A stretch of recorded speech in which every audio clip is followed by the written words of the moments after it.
Baik, di video ini kita kelompok 6 akan membahas sebuah kasus nyata, yaitu sengketa pertanahan yang diselesaikan melalui Pengadilan Tata Usaha Negara di Samarinda. Yuk kita kupas bersama alasan, dampak, dan penyelesaian masalah dari sudut pandang hukum administrasi negara. Menurut sumber yang saya baca, masalah ini bermula ketika seorang warga yang bernama Tony memiliki sejumlah bidang tanah dengan sertifikat hak milik atau SHM. Namun, tanah tersebut tumpang tindih dengan sertifikat hak guna bangunan yang beratasnamakan Kastiawan Wijaya yang diterbitkan lebih dahulu oleh kantor pertanahan yang berada di Balikpapan.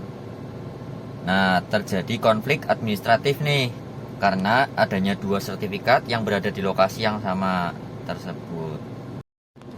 Kesalahan terjadi karena pihak kantor pertanahan Balikpapan menerbitkan SHGB tanpa memperhatikan keberadaan SHM yang sudah lebih dulu ada.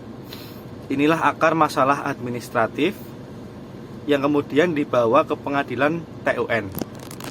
Nah, akibat dari konflik ini, Tony tidak bisa memanfaatkan tanahnya secara maksimal dikarenakan sertifikatnya tersebut yang bersertifikatkan sertifikat hak milik atau SHM bertumpang tindih dengan sertifikat hak guna bangunan. Jadi sertifikatnya ada ganda. Bahkan status hukum kepemilikan atas tanahnya menjadi tidak pasti. Sengketa ini menimbulkan keresahan dan ketidakjelasan hak atas tanah yang sah.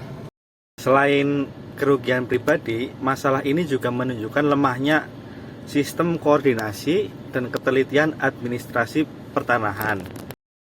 Yang ketiga, penyelesaian melalui jalur Tony. Tony kemudian mengajukan gugatan ke Pengadilan Tata Usaha Negara Samarinda. Gugatan ini didasarkan pada ketentuan pasal 53 Undang-Undang Nomor 5 Tahun 1986 tentang Peradilan Tata Usaha Negara.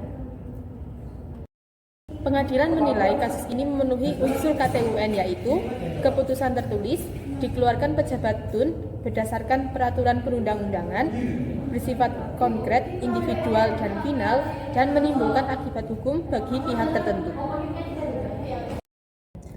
Hasilnya, PTUN menyatakan bahwa penerbitan SHGB oleh kantor pertanahan cacat hukum dan harus dibatalkan. Tergugat juga diwajibkan mencabut sertifikat tersebut dan membayar biaya perkara. Kasus ini menjadi contoh penting bahwa jalur hukum administrasi melalui PTUN bisa menjadi solusi efektif atas konflik kepemilikan yang timbul akibat kelalaian birokrasi. Dengan memahami unsur KTUN, masyarakat dapat menempuh jalur hukum yang tepat dalam memperjuangkan haknya. Kamsahamnida. Terima kasih.